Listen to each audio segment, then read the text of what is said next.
he had an accident in Mooresville that involved him and a 2-horse buggy. See, the thing is,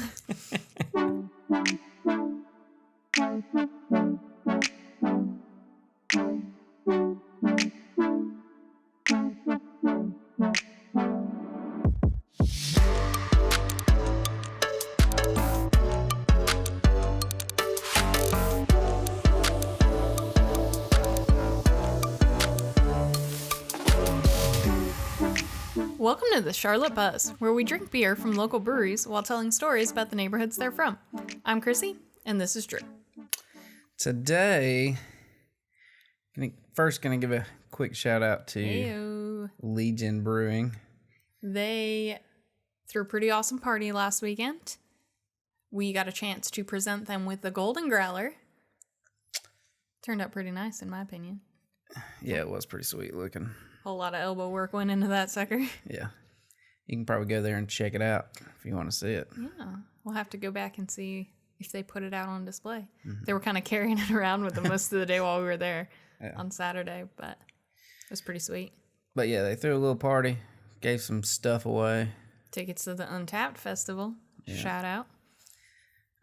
Had a chance to meet Jason. And his fiance, Melanie.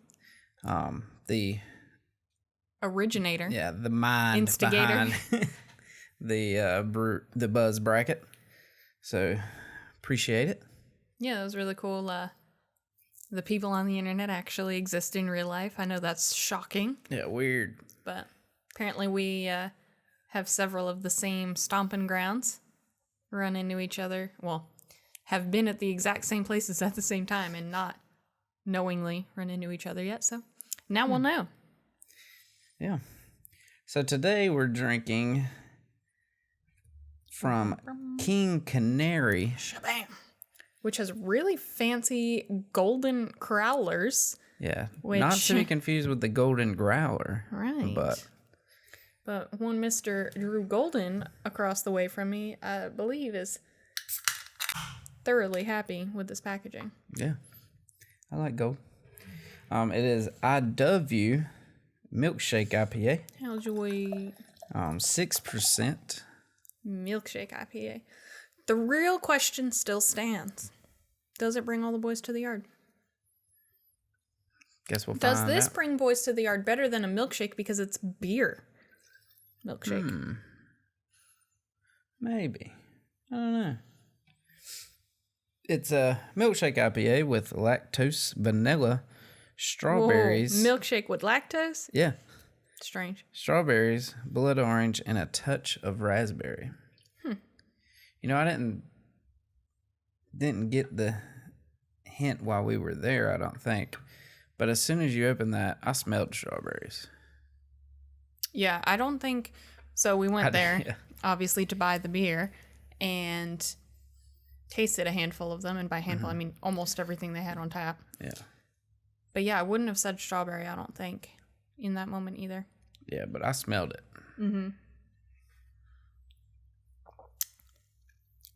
I mean, yeah, now I can't not taste it. Right now, it just tastes like alcoholic strawberry fizz to me. Now that that's in my head, but definitely can see blood orange and strawberry just by looking at it. It has that like very juicy color to it. Yeah. I mean, it looks like grapefruit juice. I mean, kind of, yeah. So what you think? I'll drink.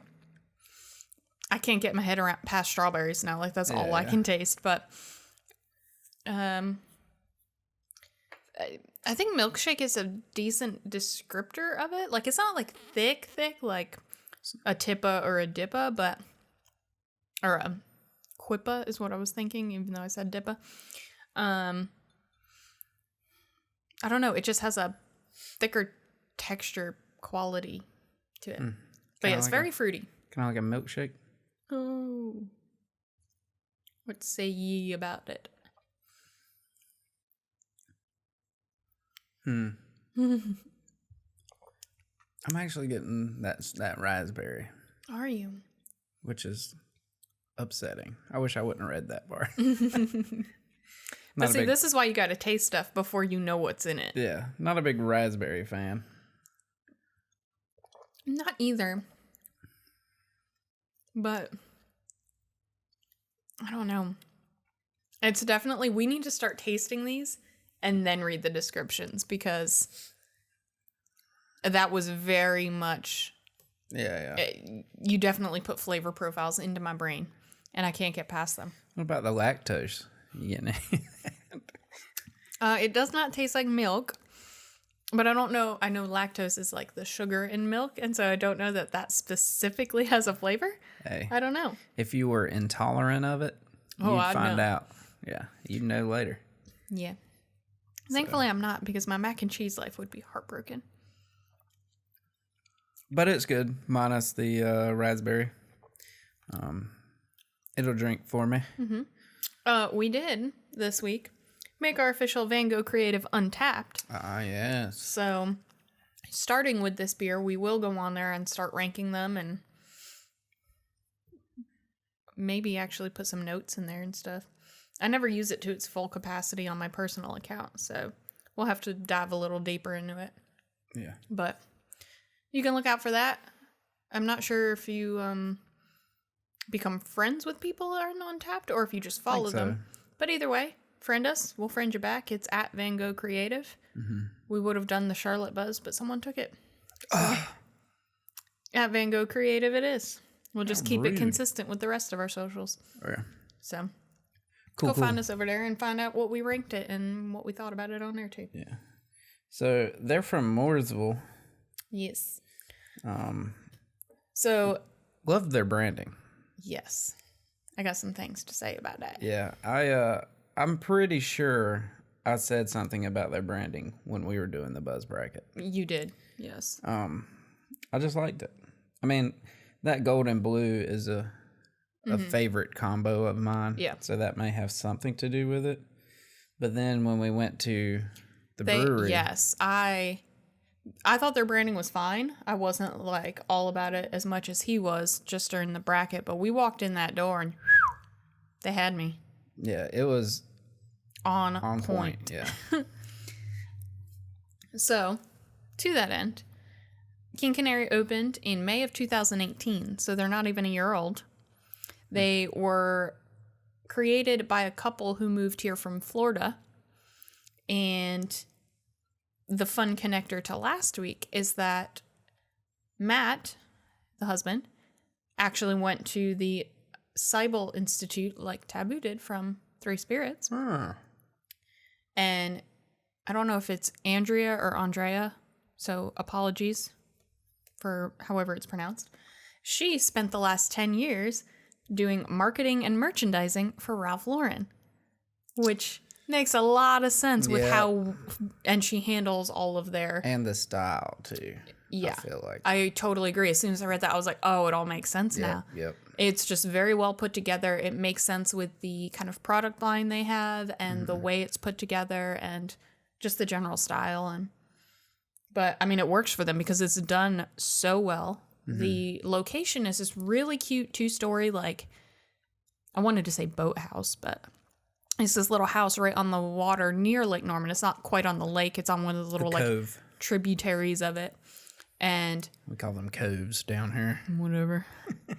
And there's a few little outdoor patios that you can go to and just look over and see, you know, little boats hanging out and the other houses around. And inside is just really quaint and like feels cozy and like a house, but also feels very comfortable like a brewery. There's 2 levels, a bar upstairs, downstairs, and there's a little nook upstairs that is kind of like a kids' play area. That's not overtly a kids' play area. It's just like a comfortable place to... arcade, too, because they had NFL Blitz 99. Did they? Yeah. All right. You need to... But yeah, don't think traditional arcade when the way he just said that at all. It's kind of like... It almost looks like a breakfast nook in a home, that there's like the 2 benches in the corner on the walls, a table, some board games, and some different stuff in there. And NFL Blitz 99. Yes. I want to go back just to play that. With all the kids. Yeah. But yeah, it's just really cool. Again, the branding is just super on point. They've got little cages and things hanging from the ceiling. When you buy a flight, it comes to you in like a little egg basket. All of their tap handles are little birds, probably canaries. Yeah, not doves. You were one-track minded. Yeah. But overall, it was a really cool place to go hang out, and I can understand why it has done so well without even being open for a year. And I gotta say, we were there 5 minutes before they opened, and we were sitting there in the parking lot just waiting. The entire parking lot was full by the time those 5 minutes were up. On a Thursday. Yeah. At Thursday. 4. Yeah. Like, people should have still been in work. It wasn't even Friday yet. Like, it was nuts. The doors were like just being unlocked, and the entire parking lot was full, and people were parking on the grass. I was shocked. Yeah. And I mean, I can understand why. It was a really cool place. Mm-hmm. The only thing I have to say, with how incredible their branding is and how on point it is and all across the board, their website's just a landing page. I got no information about who they are, where they're from, the story behind their name. I don't know anything about their beers. So it looks good. It does look not good. Very effective. Yeah. So King Canary folk, Matt, Andrea, hit us up. Yeah. We'd like to partner with you a little bit. Yeah, just at Van Gogh Creative. Hit us up. We're here for you. But so in honor of them, we're going to look into Mooresville. Mm-hmm. And I'm just going to turn it right over to you and let you dive in and see what you got. Woohoo. So, as a lot of people know, Mooresville is known as Race City, USA. What? Yeah, it's a thing. What? Yeah, that name came about in the late 80s, early 90s. So not as old as racing is. Mm-hmm. They were called that because a lot of racing teams and other businesses that deal with the racing industry ended up moving to Mooresville from Charlotte and other surrounding areas. Had something to do with lowered taxes. Not really sure what exactly. I didn't research it or anything. That's fair. Because that's not my story. Well, but all right. That's where you get the Race City, USA. Okay. But before that, in the early 1900s, there was a fella named Gray Sloop. Heck of a name. Interesting. Tell me about Mr. Sloop. Yeah. He was a motorcycle racer. Oh, I'm not surprised why you picked this story. Tell me more.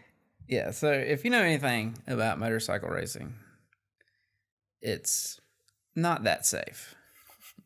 Shocker. Especially in the early 1900s. And this comes from a person, I'm not anti-motorcycle. Like, I remember being in diapers on motorcycles as a kid. So, I'm not like anti-motorcycle, but shocker, motorcycle racing is not the safest? Yeah. What? So, nowadays, they have like airbags in their suits. So, whenever they make contact with the ground, they don't become road pizza quite so quickly. Yeah. So, it's a lot safer than it was. They're like a road pizza puff. Early 1900s is very deadly. Yeah. Our boy Gray was born in August of 1889. Ooh, that's a decade before you. Yeah, a full decade. Or century. A full 100 years before me, yeah. It's unclear when he became such a racing icon. Okay. But he did enter into a race in Elgin, Illinois, which was recognized as the first nationally sanctioned motorcycle race in the United States. Ooh, that's cool. So it says he was the North Carolina champion before that, but I couldn't find any information on that race.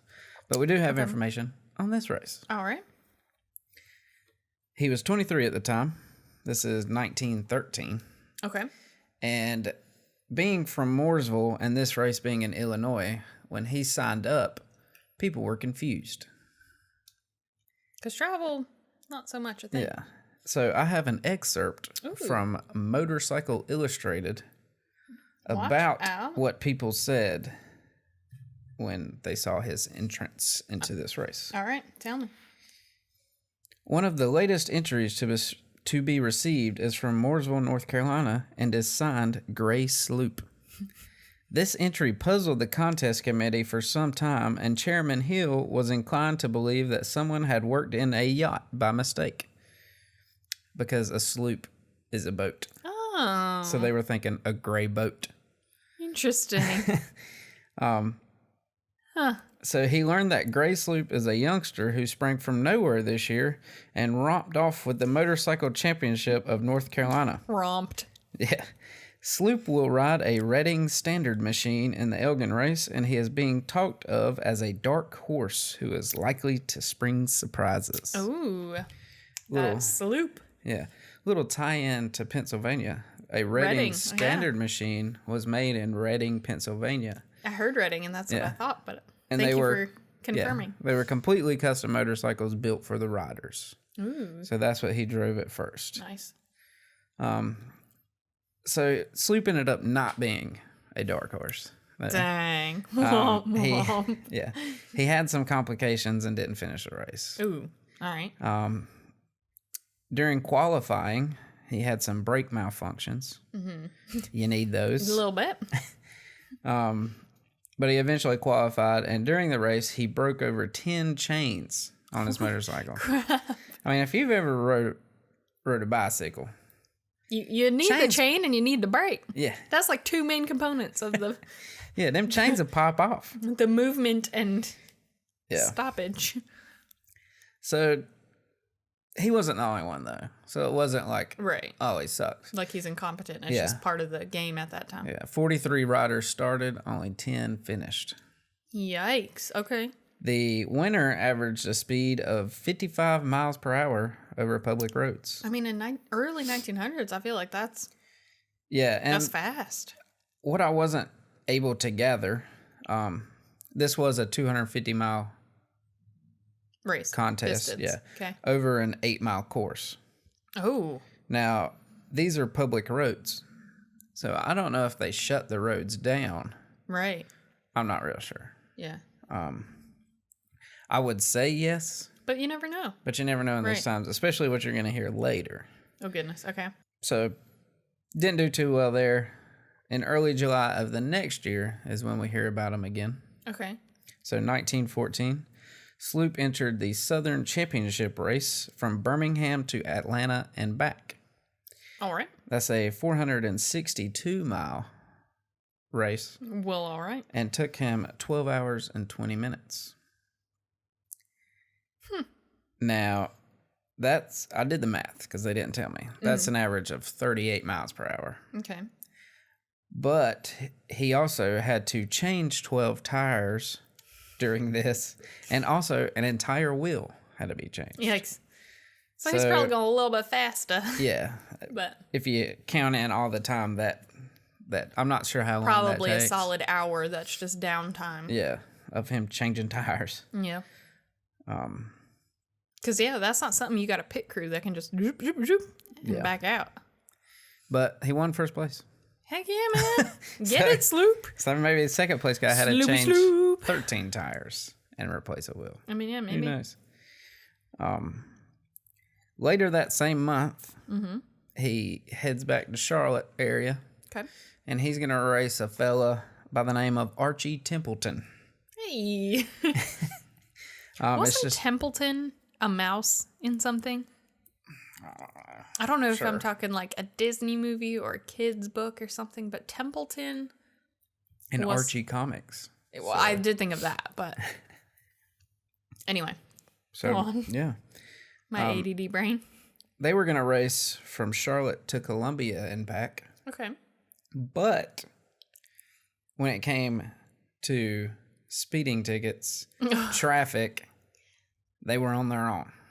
So I'm going to say this is an unsanctioned event. It sounds like it. Where they're just like, I'll beat you there and back. Yeah. Kind of deal. Pinks.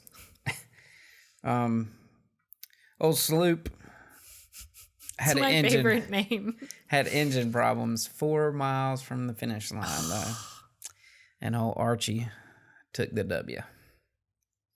Damn it, Archie. Yep. He just has issues. I mean, apparently everybody does. Yeah. But so yeah, he didn't win that. But he did race Labor Day weekend that same year. Okay. On a 50-mile professional race. So he ain't got to worry about speeding tickets this time. It was the Isle of Palms race near Charleston, South Carolina. He won first place in this one. Get it. And reached a speed of 92 miles an hour. Dang. So homeboy was moving. I think by this time he had switched to Harley Davidsons. Hey. He sold Harley Davidsons at his shop in Mooresville. So he's racing them now. Everybody was pretty surprised that he won this race, though, even though he was a fairly competent rider. Sure. The week prior, he had an accident in Mooresville that involved him and a 2-horse buggy. See, the thing is, one, in that time period, that makes sense. Yeah. But two, is that doesn't seem as strange to me as it may to you, because even though you're from the South, I come from an hour outside of Amish country. Yeah. So seeing a horse and buggy is not all, I mean, in where I specifically grew up, it's very uncommon, but it's an hour away. Yeah. So it's not uncommon for me to have seen a horse and buggy just trucking along. Yeah. And I'm a little more concerned for the horses. This reminds me of the story of the two. There were only 2 cars in Ohio. And they crashed into each other. That's kind of what I'm thinking about. There was one motorcycle in Mooresville, and he runs one horse and a buggy. Yeah. Yeah. You know. So I have an excerpt from the Mooresville Enterprise. Tell me on this accident. Sloop was knocked senseless to the ground by the impact from the tongue of the Surrey. I know there's a tongue as part of a wagon because of Oregon Trail. Yep. Carry on. His left arm struck the pole and the muscles were cut pretty severely. Oh. While down, a horse stepped on his hip. Oh. After regaining consciousness, Sloop somehow managed to get back on his cycle, which was relatively undamaged, and get medical help. Well, rock on, Sloop. I mean, the buggy couldn't even drive him to the hospital. He had to drive himself. What kind of crap is that? Dang. I mean, get it, Sloop. But next week, wins the race. Yeah. Killed it. Yeah. No spoon. So, I mean, I'm impressed. Sloop's last race was Thanksgiving Day, 1914. Okay. It was the Savannah 300 road race in, you guessed it, Savannah. This course wound through the city and consisted of 27 laps of 11 miles. While on lap 3 of the race, he fell and cracked the right side of his handlebar. Seemed like it would be an issue, but I guess it was just slightly cracked, so he didn't really I mean, I'm glad the end of the sentence was handlebar, because I was thinking like skull. So, carry on. Well, that's coming. Later that same lap, the handlebar cracked completely off. Oh, hey. So now he's just driving with his left handlebar. And coming to a dangerous curve with just that one handlebar. Hits an embankment. Throws him off his bike. And he breaks his back, neck, hip, and leg, and was pronounced dead at the scene. Oh, Sloop went slop. Yep. So 25 years old. You know, we only have racing history on him for just over a year. But he did decently well. He was even so well known in the racing industry that the New York Times had an article about his death. Well, okay. And I would like to argue that Gray Sloop was the first to make Mooresville Race City, USA. Mic drop. And that's it. I mean, I think that's a valid argument. I mean, New York Times, 1915. 1914. Yeah. Yeah. I mean, yeah. I'd say News so. don't make it up to New York from Mooresville, North Carolina. It surely does not. I can vouch for that. You had to have been something. I can vouch for that in the 2000s that North Carolina news don't make it up to the greater Northeast that often. So he was kind of a big deal. I mean, for someone named a gray boat. Yeah. Not even like a pretty colored boat. Yeah, gray just boat. A gray boat. He, I think he wins. Mm-hmm. Dang. I mean, well. Also, it must have all happened really fast because I feel like if your handlebar breaks off, you'd stop. But it must have been nobody even knew what happened, apparently. And during the investigation, they found his handlebar, like, back up the road. Oh. So they were like, oh, okay. Yikes. That was an issue. That's the thing. That sucks. Yeah. So, Grace Sloop. That was my story. Mr. Race City. Yeah, I think he deserves that title. Yep. Well, I feel like mine is significantly less exciting.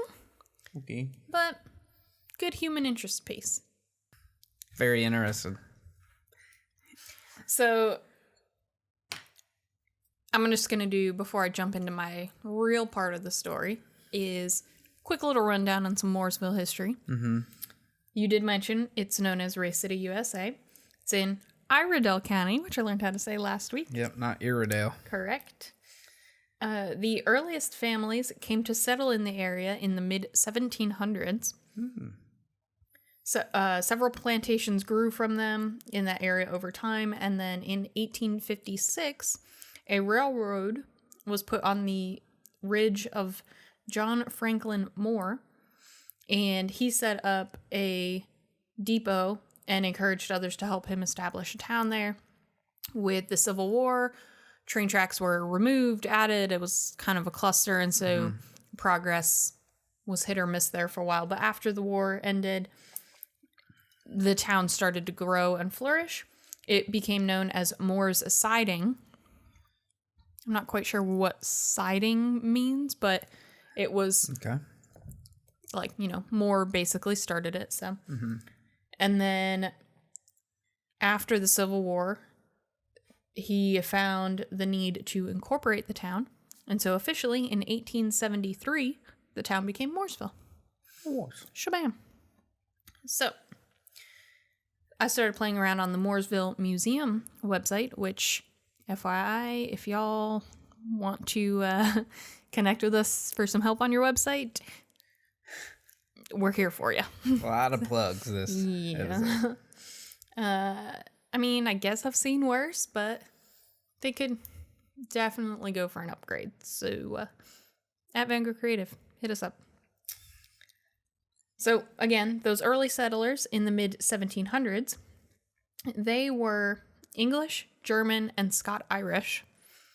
And so there's one specific Scottish clan, the McPherson clan, who had, I assume this is her married name, but a woman named Eleanor McNeely in 1797 thought it would be interesting to write a letter to her great-granddaughter. And so her great-great-granddaughter produced this letter, and it is now part of the historical content there. And so we have, from 1797, a letter written to the future. And I wanted to read a little bit of this letter and just kind of talk about some of the things that I think are very similar with society still and very, very different from society then. I just thought it was very interesting. Cool. So, Miss Eleanor was 25 years old when she wrote this letter on a Monday, December the 18th, 1797. A week before Christmas. Bam. So, I'm not going to read the whole thing. If you're watching on YouTube and you just saw me whip out this sheet of paper, it is literally front and back, fully typed out and printed. So, homegirl wrote some stuff, All but right. I'm going to read out a couple of sections. So, to my great-granddaughter, to be born about 100 years hence. This is my 25th birthday. If I do not watch out, I will be an old maid. I feel like I was ever so old, but I get to wondering about 100 years from now. My children will all be dead, my grandchildren old and married, and I will probably have a great-granddaughter. Everything will be so different from now. Then I thought, why not write her a letter? Brother Isaac has just given me some beautiful white paper and pen and ink. So here is the letter. Thank you, Brother Isaac. Yes. I guess the first thing I wanted to say about that is just so interesting of like, I don't know that we all do this all the time, but I think at one point or another, we all just kind of do that. Like, in 100 years, does it really matter? Like, I don't exist. Nobody I know exists. Like, just such a human trait. But everything here has changed so much since I was born. I was born in this house, but it was then in the province of North Carolina, America. Oh. I have heard my father tell how grandfather and Uncle Adam came to this part of Carolina, about their killing buffalo and deer for their meat, and their buying grants of land from the council, and how later on the Earl of Granville persuaded the king to give him the land, and how he demanded them to pay him rent, and threatened to take their homes from them, and the governor, the hated William Tryon, sent an army to make them pay rent.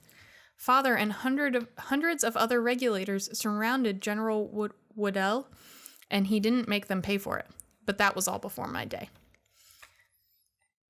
I just thought that was super interesting because I'm like, we're hearing, like, even though it was before her day and she doesn't remember it, we are hearing firsthand what it was like to kind of live in this era of revolution, really.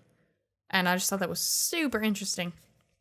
And I'm going to skip a good bit here where she actually talks about not really being cognizant of the Declaration of Independence or the MECDEC.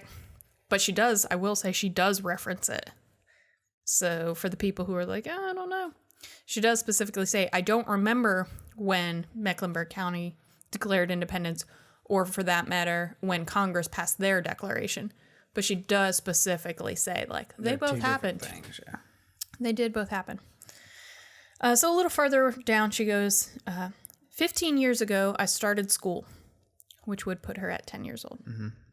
Pa wanted me to go the year before, but Mother thought she could not get along without me. I learned my letters the first day, and the teacher bragged on me. But I knew them by rote before, but it was many days before I knew them in spelling. One day, I slipped a slate and pencil and copied some of the letters, but the teacher saw me and made me stand on the floor an hour. I wonder if you will have to stand on the floor for making pictures on a slate. Which... Go ahead. No? Okay. I mean... So many things there of just, one, she started school at 10, but it's really interesting to me. I guess it's kind of that, like, Little House on the Prairie type of feel of just, like... There's something about it being a letter that makes it so real because it just feels so personal of someone talking about it that it's like, oh, we hear all this historical context of this and that and the other, but, you know, she actually, like, wasn't able to go to school until she was 10 years old because she had to stay home and help her mom do chores around the house and, you know, but in the same hand is, you know, we have this notion of, oh, I'm just trying to, like, sit here and doodle on my little chalkboard and getting in trouble and getting punished. And yeah. It's like how it also makes you think of how a piece of paper was hard to get. Yeah. Because they had slates and she got that nice piece of paper from Brother Isaac. Right. Like paper and pen was, like, quite Not the normal, commodity. Yeah. So she goes on to say a little bit more. And then we had nearly an acre of cotton in the last summer and have enough to clothe the whole family. But it is such a job to pick the seeds out. Pa fixed a little press to squeeze the seeds out, but it busts some of the seeds and messes up the lint. Mother says it isn't much of a job when a dozen persons get at it. Mother and Maggie have done the weaving, and I have done most of the spinning, but the family is getting small now. Only 10 left at home to make clothes for. So this part I just wanted to comment on is one, yes, the chores are very different than what we experience now, but I mean, life keeps on keeping on. We're all just like, I had to do laundry. I had to deal with this crap, you know, like the mechanics of life have changed, but life hasn't changed in 200 years. Yeah. I just think that, like, there's something almost, like, comforting about that, I guess. Like, people are always going to be people. Like, life is always going to be the same, even though it looks very different. I think there's just something kind of cool and, like, I feel like it just kind of builds ties over time. Yeah. That I thought was cool. And then also just the interesting changes of family dynamics, that the family and the house is getting small now with only 10 in the house. And she had mentioned earlier in the letter of siblings getting married and how she's now the oldest in the house with only 10 siblings or 9 siblings under her or whatever. So just something. And as you had mentioned too, like the commodity of paper being so affluent, I guess, like being such a big deal. She says in the next paragraph how she wanted to mail a letter to her brother who had gotten her the paper, and went to the postmaster, and he tried to charge her 50 cents to mail it because he said there were 2 sheets and she had to open it and show him it was only 1 sheet of paper. But even then I was like, 50 cents? Like today in 2019, we pay 55 cents to mail a letter. Yeah, but that was probably like sending and that's package. And so that's why I went through this kind of roller coaster. To send horses. I mean, yeah, it was kind of like a roller coaster of a thought process for me of like, holy crap, 50 cents in 1797, and here in 2019 we're paying 55 cents. And I was like, but also, in that time this was freaking first class airmail overnighted, like you were paying for all of that. And then I guess just with the times, as it still took a month to get there. Yeah. As technology got better, the ratio of cost per whatever decreased, and then kind of slowly increasing now because it's just not popular anymore. Mm-hmm. But I just thought that was really interesting. She then goes on to talk about how they'll go to Sunday school or they'll go to church every once in a while, but not often because it's 6 miles to walk one way uphill in the snow. But seriously, 6 miles to walk one way to go to their church, but it was only a mile to our schoolhouse. And then the next sentence is, I wonder how far you will have to walk when you get big enough to go to school. And I just think that's so interesting, like how much times have changed. I mean, there's still people walking a mile to school these days. Yeah. I'd say. But it's not the norm, and it's not like... I think just the general mindset of all of it, that I get to go to school finally at, 10, 12 years old. And it's like, oh, I finally get to do this. Hooray, this is awesome. I'm going to walk a mile there. I'm going to walk a mile back. And you're dressed way fancier than we are now. And like, just all kinds of stuff. And like, that's just normal. Where we're like, ugh, I have to wait 5 minutes to drive 5 miles up the road to go get ice cream. My life is hard. I listen to the radio and they jokingly do like, oh, here's first world problems today. Yeah. And they'll say all this stupid stuff. And it's like, but, like we joke about it, but also like that's kind of real. I just think it's really interesting. And it's just so interesting to kind of like put yourself in her place of like, hey, this is what's normal for me. I wonder what it'll be like for you. And you're like, it's going to be nothing at all. And I mean, when she was talking, she's saying 100 years in the future. So we're still looking at just shy of 1900. So in theory, things haven't changed. I mean, they've changed drastically, but not nearly as drastically as they have now. Yeah. But still, it's nuts. It's just nuts to think about. So later in that paragraph, she goes, I wonder if they will let girls go to college 100 years from now. Stranger things than that have happened. which, first of all, yeah, again, it's just one of those, like, obviously we know what history is, but it's just so interesting to read it from a first-hand account that it just suddenly makes it more real and more tangible. That, yeah, I just thought that was so interesting.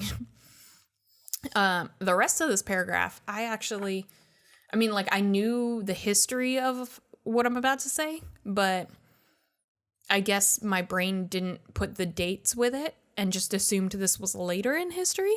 Like, I was actually kind of shocked that she was already talking about some of these things in this letter. Like, I figured it was 100 years later or whatever. And yeah, I think I need a better timeline of general history in my head for this. But our preacher said that the time would come when we would not be surprised when we could get our own pictures made without sending for the painter. He had looked through a box and saw the person head down. It made quite a good picture. He said that in Paris, France, there was a man who made pictures on a copper plate. I wonder if you will ever have your picture made. There are so many new things in the world now. The world has changed so much in the past 25 years. What will it be in the next 100? I wonder if they will ever learn to write by machinery. And like, write by machinery. Which I'm like, I want to laugh because I have printed this out on my computer and wireless printer to read this from. Yeah. And I'm like, they're talking, like she is predicting more or less like the printing press and typewriters and computers and, the whole nine. And also I knew kind of the history of photography in France and all of that and how this all started, but 1797, that chatter was already in freaking Mooresville, North Carolina. Like, I didn't realize that it had happened that early, I guess. Well, I think the printing press was like earlier than that. So maybe she is meaning more of a typewriter type thing. I'm not sure. I forget when Gutenberg.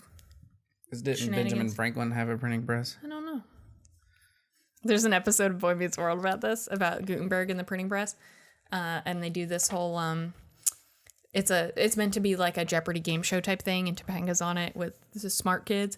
And the smart kids end up not being able to make it for some reason, so Corey and Sean have to step in, and the producers are like, oh, the people like these dumb idiots because they're cute.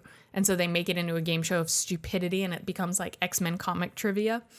And it becomes this whole power struggle of like, you need to learn anything worth value. And so like the whole point is the question about Gutenberg and the printing press.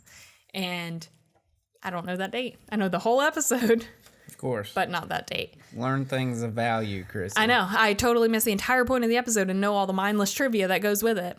But yeah. I can tell you the nicknames they got on that TV show and everything, but not the date of freaking Gutenberg and the printing press. My goodness. But I guess my brain really, because I was reading this and I was like, man, if she only knew, and then started talking about that, and I was like, wow, okay, so a lot more was going on during this time. But even if the printing press was a thing, I don't think it was like, I mean, yeah, not in Mooresville, and it was certainly not a worldwide phenomenon, like super common yet. Like things were still very handwritten as books. Yeah. And that's what actually the next paragraph is. Mother showed me her old Bible this morning. Her mother bought it when she was a girl. It is the finest book I have ever seen. It was printed, like handwritten, in Edinburgh in 1740, 1741, and 1742. And then a little bit more, and I asked Mother to give it to me, and she said I could have it when she died. Which the two things I took from that is like literally it took somebody 3 years, which I mean it's the Bible, it's a little hefty, but it took somebody 3 years to handwrite this book. To copy it. Right. Yeah. Like they didn't even have to come up with the content. Right. And I totally logistically understand it, but it just blows my mind. And again, it's just the whole reading it from somebody else's point of view just makes it so much more real and tangible that that's nuts. And then the same thing is like one of those similar but super different things is like, oh, you know, I asked my mom if I could have it, and she said, yeah, like when I'm dead, you can have it as an heirloom.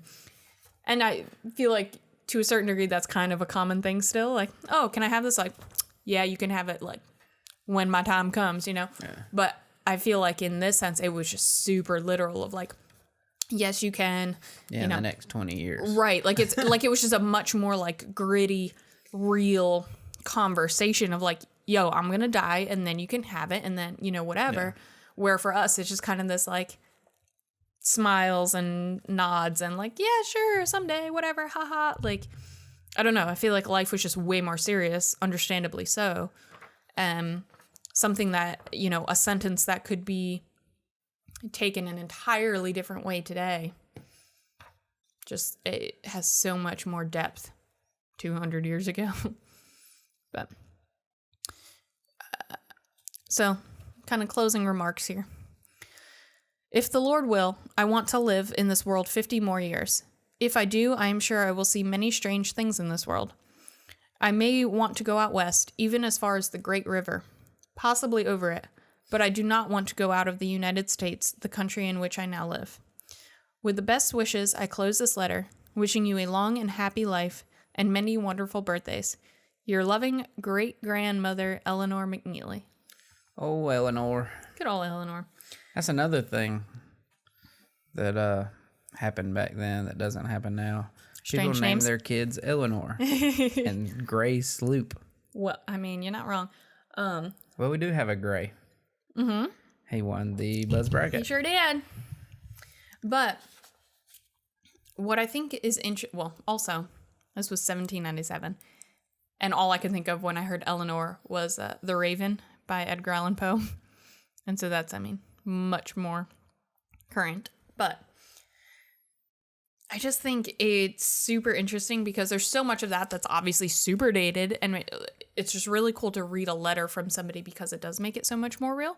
But also how much of that is just so human and how 200 plus years later that still translates straight across the board. Like, we still have people who do like time capsules. When I was in 5th grade, we had a teacher who had us write letters to our future selves. And when we were graduating high school, brought us back so we could read through these letters of where we expected we would be. I watch How I Met Your Mother, and there's an episode where Marshall reads this old letter that he wrote to his future self. And Mr. Beast, Casey Neistat was talking about it.